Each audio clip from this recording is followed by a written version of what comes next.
A verdade é que todo mundo quer ficar rico. Você que está assistindo o vídeo quer ficar rico. O seu vizinho, que reclama, aliás, que as pessoas têm muito dinheiro, quer ficar rico. Os seus amigos, todos querem ficar ricos. E só para vocês terem uma ideia, nos primeiros 5 dias do ano, 35 mil pessoas pesquisaram no Google How to Get Rich. Só no Brasil, a pesquisa Como Ficar Rico teve 27 mil buscas. Então eu fiquei pensando, por que será que alguém consegue ficar milionário? Por que será que eu consegui chegar a algum patamar financeiro? O que será que eu poderia agregar na vida dessas pessoas que estão pesquisando como ficar rico? Porque, afinal de contas, estão falando sobre isso pra caramba esses dias, né? Inclusive pegando um monte de vídeo meu antigo e vendo se, será que o Thiago falou faz sentido? Será que funciona? Será que não sei o que lá? Enfim, então eu vou falar um pouco sobre esse tema e o que eu acredito que eu possa contribuir com vocês. Eu juntei algumas opiniões minhas e algumas opiniões dos outros para chegar a essa resposta. Mas antes de mais nada, dê o like no vídeo. Kaique, faz tempo que você não dá essa ordem para as pessoas. Faça isso, por favor. Eu quero ficar rico, dá o like! E se você quer ajudar o Kaique a ficar rico, dê o like no vídeo. E se você não der o like no vídeo, a culpa é só sua. E aí eu te pergunto, por que as pessoas sonham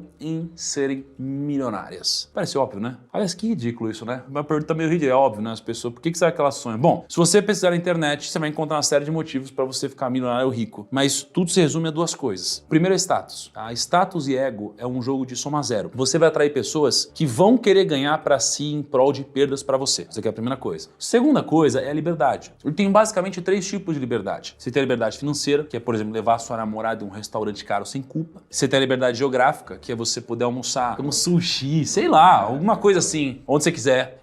Liberdade para dizer não, né? Isso aqui é uma das mais raras que existem, porque é muito mais difícil você falar não do que otorrinolaringologista. Gostou dessa, Kaique? O ponto é, não tem problema você sonhar em ficar milionário. Não tem problema você cortar custo hoje para ter mais no futuro. Não tem problema você estudar e investir pensando no longo prazo. O grande problema é que muitas pessoas acreditam que existe uma fórmula mágica que vai resolver todos os seus problemas em um piscar de olhos. E o pior, os estudos mostram que quem acredita nesses atalhos é mais burro, ok? E existem diversos estudos que provam que os cérebros de pessoas menos inteligentes são recompensados por perseguir atalhos de curto prazo. Por exemplo, o teste do marshmallow. Uma criança ela era levada por um psicólogo para uma salinha e ela era sentada numa cadeira diante de uma mesa, parecido com aqui, por exemplo. E aí, em cima da mesa era colocado um marshmallow.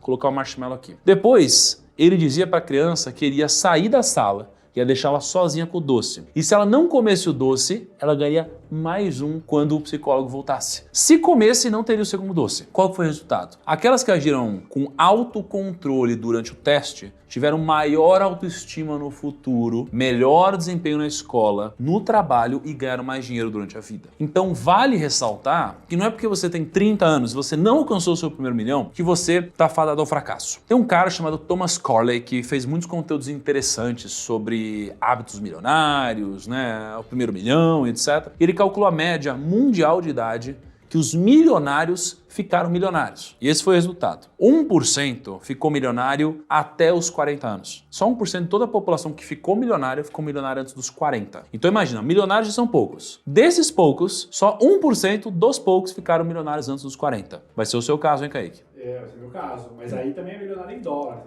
Em dólar, é verdade, tem isso também. 3% entre 40 e 45 anos. 16% entre 46 e 50 anos. 28% entre 51 e 55. 31%, ou seja, a maioria, entre 56 e 60. E 21% acima de 60 anos. Então, mais de 50% dos milionários não eram milionários até fazer 56 anos de idade. E você aí, com seus 20 anos, achando que você não tem chance. Calma lá. Olha o caso da evolução do patrimônio do Warren Buffett. Ele demorou 16 anos para chegar no primeiro milhão. Ele demorou mais de 16 anos para chegar aos 67 milhões. Ele demorou mais 16 anos para chegar na casa dos bilhões. Então eu tenho agora 2 notícias, uma boa e uma ruim. Tá? Vai ser importante aqui pro vídeo. A má notícia é que você pode fazer tudo certo, sacrificar vários confortos presentes na sua vida e sem nenhuma garantia você pode demorar muito tempo para ficar rico financeiramente. Ou pode nem acontecer. A boa notícia é que por mais que não exista nenhuma garantia, se você está dormindo tarde e acordando cedo, uma hora é possível que a sorte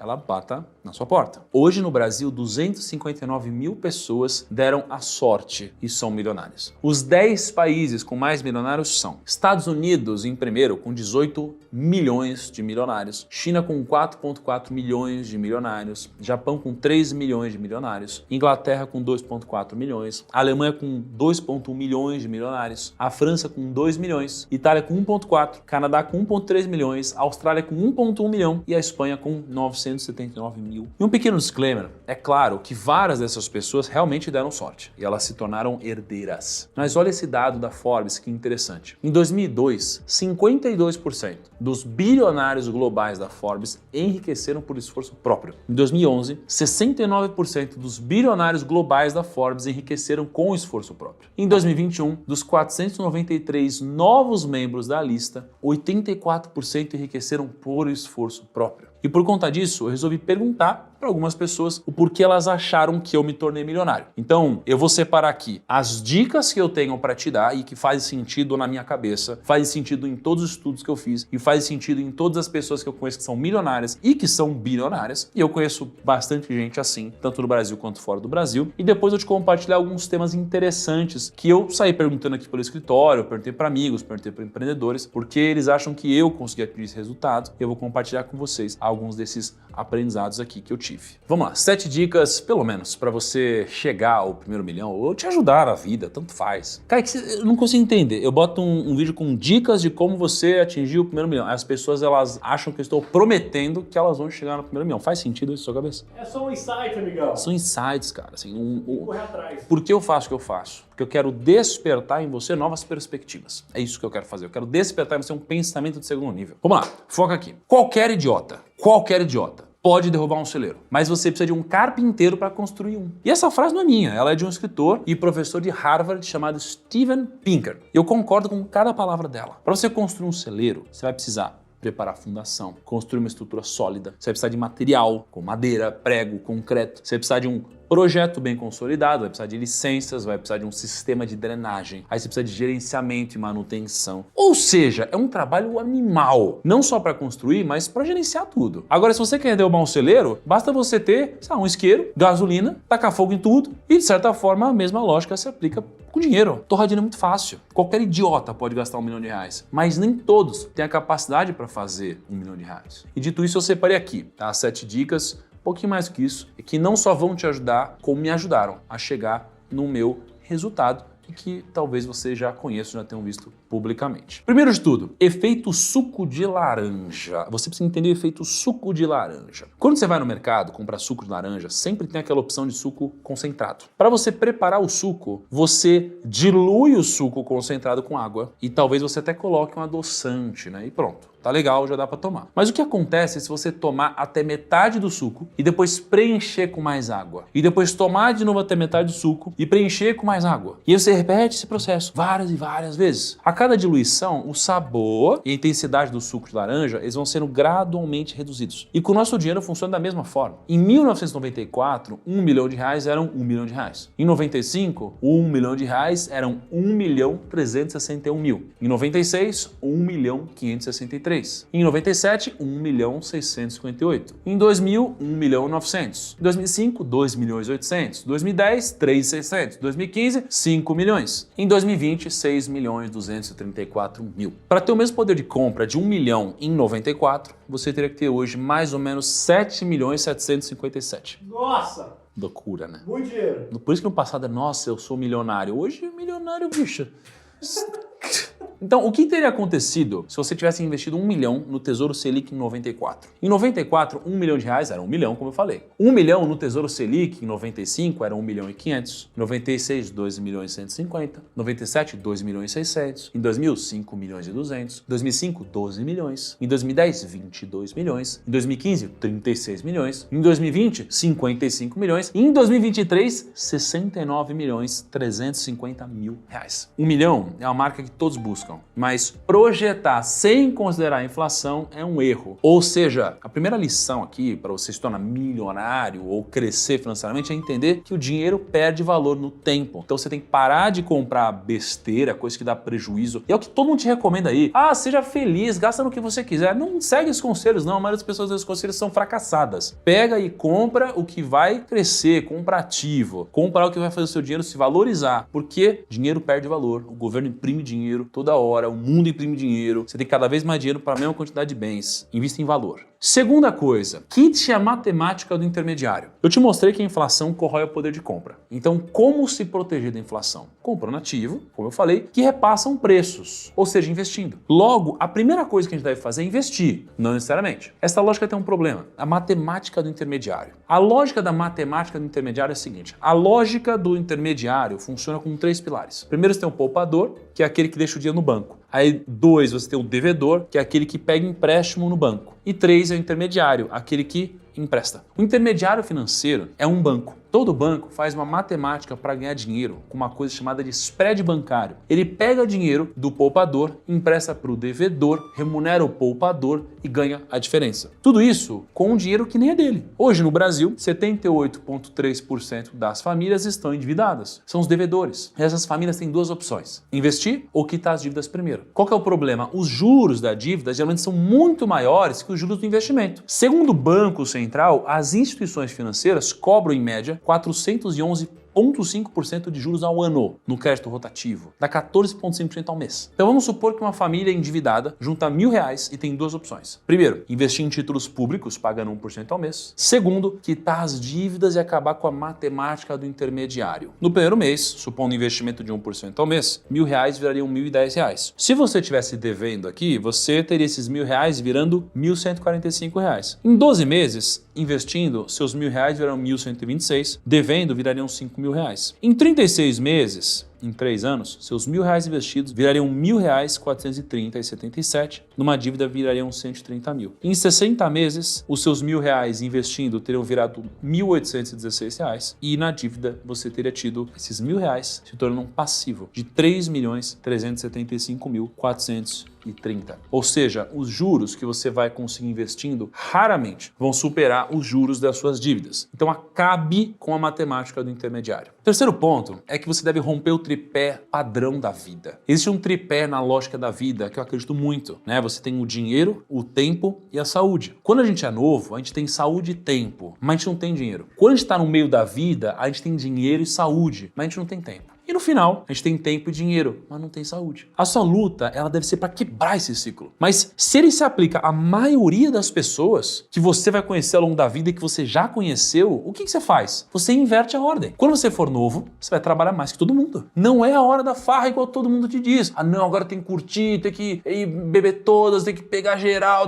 Não é a hora de fazer isso. Não é. A lógica dos juros compostos na vida funciona de uma forma perfeita e incrível. Se R$10 hoje, daqui a 30 anos, valem R$300. Logo, 10 horas trabalhadas hoje, daqui a 30 anos, valem 300 horas trabalhadas. Essa pequena vantagem de ter começado antes e não ter seguido os conselhos mundanos do tipo deixa a vida te levar, ou aproveita e curta, vai te render os melhores frutos, pode acreditar em mim. Quarto ponto, inverta a ordem. Um estudo da Universidade de Colômbia examinou os hábitos alimentares de quase 1.200 adultos em 8 países diferentes e mostrou que a maioria dos adultos come aproximadamente 92% da comida que é colocada nos seus pratos. Ou seja, o ser humano não foi feito para economizar, a gente foi feito para gastar. No momento que cai o salário na conta, a maioria das pessoas vai gastar o máximo que der. O que eu proponho é que você inverta essa ordem. Ao invés de deixar para investir o que sobra depois de gastar, você deve gastar o que sobra depois de investir. É uma coisa muito simples, mas muda completamente o seu jogo. Quinto, tenha um bom retorno sobre a sorte que você recebe. Todo mundo que ficou rico por resultado de uma dessas coisas. Mérito próprio ou sorte, tá? Muitos consideram como Deus, muitas vezes. Eu não acredito nessa lógica de que Deus te enriquece. Deus, ele te dá todas as oportunidades. Aí você pode abraçá-las. Acontece que a história, ela é sempre contada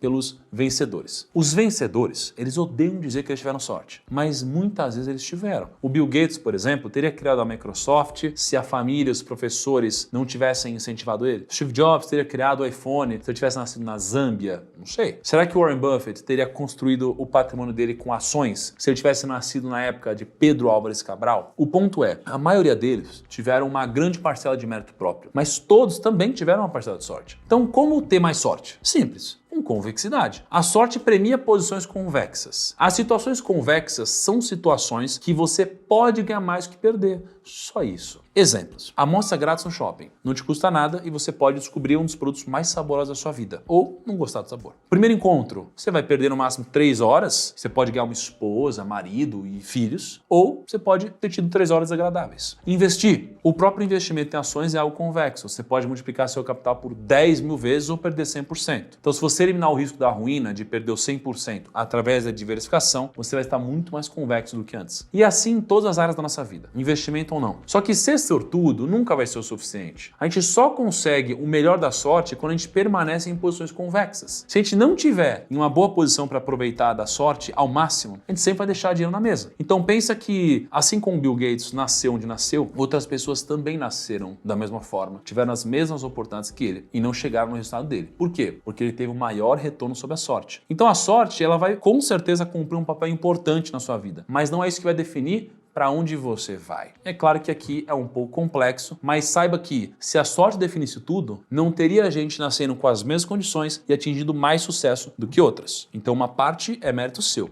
Sexto, use o custo do dinheiro no tempo ao seu favor. Vamos supor que todo mês tem um gasto fixo de 3 mil reais, tá? Você. E aí você pode fazer esse gasto basicamente de 2 formas, à vista ou parcelado. A lógica é que se você parcelar esse gasto no cartão de crédito e sem juros, você só precisaria pagar os 3 mil reais no final do mês. E se você aplicar esse dinheiro a 1% ao mês, no final do mês você teria 3.030 reais. Você paga os 3 mil reais e sobra 30. Ou seja, o seu saldo fica positivo. Vamos supor que todo mês você tem esse gasto de 3 mil reais. Todo mês você investe os 3 mil a 1% ao mês e sobram 30 reais na sua conta. Todo mês você vai investir esses 30 reais novamente a 1% ao mês. Em um ano são R$ 380,48. Em 5 anos, 2.450. Em 15 anos, 14 mil. 30 anos, 104 mil. Em 50 anos, 1.171.750,19. Você fez 1 milhão simplesmente empurrando mais para frente o pagamento. Agora, outra reflexão antes de a gente continuar o vídeo é que 98,3% dos alunos que eu tenho consideram que investem melhor depois de terem feito a mentoria do 1 milhão. Quanto será que as aulas serão capazes de gerar a mais de rentabilidade na sua carteira? Será que 1% ao mês? Pô, talvez seja difícil, mas possível. Será que 0,5% ao mês? Será que 0,25% ao mês? Digamos que aumente em apenas 0,1% ao mês, ou seja, 1,1% ao ano. Qual é a diferença a longo prazo? Bom, em um ano são R$ 382 reais, em 5 anos 2.500, em 15 anos 16 mil, em 30 anos 137 mil e em 50 anos 1.931.000. Então você teve R$ 1 milhão a mais, aumentando apenas 0,1% de rentabilidade. Se isso tudo faz sentido para você e para o seu bolso, eu vou deixar na descrição o link para você começar a minha mentoria e fazer parte da pré-matrícula, tá? Então, o link está aqui na descrição. Sétimo lugar, o ato da doação. O que mudou na minha cabeça foi trocar o dar por devolver. Então, devolva pelo menos 10%. O que você recebeu teve muito esforço seu envolvido, mas também muita aleatoriedade divina. Na minha época, onde eu atingi o meu primeiro milhão, eu não tinha esse ato, de devolver todo mês 10% do que eu ganhava. Só que eu sempre tive a cabeça de doar, de entregar para os outros em tudo que eu fiz na minha vida. Muitas pessoas ficaram ricas ao meu redor, muitos clientes ganharam dinheiro, muitos amigos também se deram bem. Eu sempre tive essa cabeça de ajudá-los, por mais que eu não tivesse isso claro na minha mente. Quando eu passei a devolver uma parte do que Deus me deu, eu comecei a receber muito mais também. É uma lógica importante. Eu falei 7, mas na verdade tem algumas outras que eu separei aqui. O primeiro é, nunca venda a sua hora barato. Eu tava cortando o cabelo hoje, e aí eu tava falando com o cabeleireiro e aí eu descobri que ele estava no 2º grau de escala. Ou seja, ele corta o cabelo 1 uma hora por corte, mais ou menos R$200. Ele trabalha mais ou menos 8 horas por dia, então ele conseguiria fazer R$1.600 por dia. Ele trabalha mais ou menos 24 dias por mês, faria uns R$36 mil e pouquinho. Ou seja, é muita grana. Alguém ganha R$36 mil, geralmente vai gastar uns 20 mil, talvez um pouco mais. Isso se ele tivesse a agenda lotada, tá? Mas se ele trabalhasse full time, ele faria R$36 mil. Ele consegue enriquecer ganhando R$36 mil. Só que por quê? Porque ele está no segundo grau de escala. Primeiro grau de escala é o momento onde você vende a sua hora. Então você vende a sua hora e ponto. Você é um funcionário padrão. Segundo grau de escala é quando você vende um serviço ou um produto. Então você já não tem mais um teto, só que você tem mais risco também. Se não tiver cliente, ele não faz dinheiro. O terceiro grau de escala é quando você vende projetos, são maiores. E o quarto grau de escala é quando você vende um lucro futuro, é o equity. No primeiro grau de escala você não consegue enriquecer. No segundo já é possível. Só que o primeiro grau de escala ele faz parte da sua etapa, não dá para subir e pular degrau. Então o aprendizado aqui é nunca venda a sua hora barato. Por quê? Porque se você vender a sua hora barato, você vai ser um vendedor de horas e nunca vai crescer. Só tem uma exceção onde vale a pena você vender a sua hora barato. Quando o pagamento não estiver vindo em dinheiro, estiver vindo em conhecimento. Porque o conhecimento, ele é a principal fonte de poder. Porque quando você adquire um conhecimento, você consegue materializar esse conhecimento em algo. Você faz um curso de edição de vídeo, conhecimento, agora você consegue editar e gerar valor. Então, o conhecimento vale muito. Então, só vem na sua hora barato se o pagamento não estiver vindo em dinheiro, e sim em conhecimento. E é claro que não dá, às vezes, para você trabalhar pelo conhecimento se você tem 2 filhos para sustentar e não tem nenhum real na conta. Mas quando possível, essa é a ideia. Faz parte do processo. Me falaram 23 coisas quando eu rodei aqui pelo escritório perguntando por que você acha que eu cheguei em algum lugar financeiramente. Dessas 23 coisas, eu concordo muito com 8 coisas que eu vou passar para vocês. Isso daqui é a minha história. E a minha história é a minha, não é a sua, mas essa é a minha opinião sobre a minha história. O que eu acho que me ajudou? Primeiro, minha criação na infância e a educação que eu recebi. Se eu não tivesse recebido essa criação, essa educação, teria sido mais difícil, eu talvez não teria conseguido. Desde as coisas boas até as coisas ruins, até os traumas também. Por exemplo, eu fui um cara que eu sofri bullying na escola. Isso daqui me fez querer construir patrimônio para ser respeitado de alguma forma, só que intuitivamente. Ou seja, sem eu saber que era isso. Então, isso aqui é a primeira coisa. Infância, educação, conhecimento. Segundo, sorte e Deus. Com certeza eu acredito que eu tenho competência no que eu faço, mas se Deus não tivesse colocado as oportunidades na minha frente, isso aqui nunca teria acontecido. Terceiro, esforço acima da média. Eu, de fato, me esforcei acima da média, pelo menos, que convivia comigo, que eu via ao meu redor. Então, eu vi o escritório, eu era o primeiro a chegar, o último a sair. Cara, e foi assim por muitos anos. Então, eu sempre entendi que eu me esforcei acima da média. Hoje, por exemplo, eu tô andando quase 4 horas, de 3 a 4 horas por dia de logística para chegar no escritório, que eu não estou morando aqui do lado mais, e aí eu vejo que gente que demora meia hora para chegar reclamando que é muito esforço. E eu sou o cara que, em tese, teria mais liberdade de fazer isso. E eu não faço. Eu tô todo dia vindo. Continuo sendo um cara que me esforço muito para as coisas que eu acredito. Quarto, a minha área de atuação. Se eu fosse o que eu sou em uma área onde tem pouco dinheiro, talvez eu não teria conseguido. Ou talvez teria demorado mais. Eu fui pro mercado financeiro. Eu trabalhei 7 anos no mercado financeiro. Lá é um mercado com dinheiro. Se você tá no mercado que tem dinheiro, é mais fácil que uma parte desse dinheiro derrame pro seu bolso. Então o mercado é muito importante. Então hoje você tem tecnologia, mercado financeiro, marketing digital, saúde talvez, de certa forma, na inteligência artificial. Você tem algumas áreas que tem mais dinheiro. Se você está numa área com mais dinheiro, você tem mais chance. Uma área com pouco dinheiro, pior. Quinto, ambição. Cara, eu fui muito ambicioso na vida inteira. Muito. Hoje, eu tenho refletido um pouco mais sobre as minhas prioridades. Mas a minha ambição foi tão grande que eu acabei, talvez, me motivando mais que os outros. Porque você precisa ter grandes sonhos. Porque apenas os grandes sonhos têm a força necessária de mover a alma de um homem de verdade, entende? Então você precisa ter muita ambição. Sexto lugar, escala. Meu amigo, se você vender uma garrafa de água ou 1000, é nítida a diferença. Então, como você pode fazer para escalar mais o que você faz? Então, criar processo, modelo de venda, modelo de negócio e sistema, isso daqui me ajudou a crescer. Sétimo lugar, um pouco do contexto do país. Não tem como, né? Se eu tivesse nascido na Zâmbia, sei lá, seria muito difícil. Ah, não dá para ficar rico lá? Que preconceituoso. Caceta, para com isso, caramba. Vocês só querem discutir coisas que não fazem sentido? Dá. Em todo lugar dá, mas seria muito mais difícil. Então, eu tive uma grande sorte de ter nascido no Brasil e nesse momento, poderia ser muito difícil, eu dei muita sorte nisso também do contexto do país. Em oitavo lugar, eu comecei cedo. Comecei antes dos outros. Eu fui barman, fui garçom. Antes disso, na faculdade, eu trabalhava já em organização estudantil. Então, eu comecei muito cedo. E quando você começa muito cedo, é o efeito borboleta que acontece e você passa na frente dos outros. E você está um passo à frente tem muita diferença. Olha o primeiro lugar e o segundo lugar numa competição. O primeiro lugar, ele tem muito mais reconhecimento. Ele geralmente ganha muito mais dinheiro. É muito importante você largar na frente. Bom, essas são as minhas reflexões. Quero saber se vocês concordam, se eu deixei alguma coisa de fora. E deixe seu comentário. Gostaria de vê-los se degladiando nos comentários com muita classe. Certo? Um grande abraço, até o próximo vídeo. Tchau.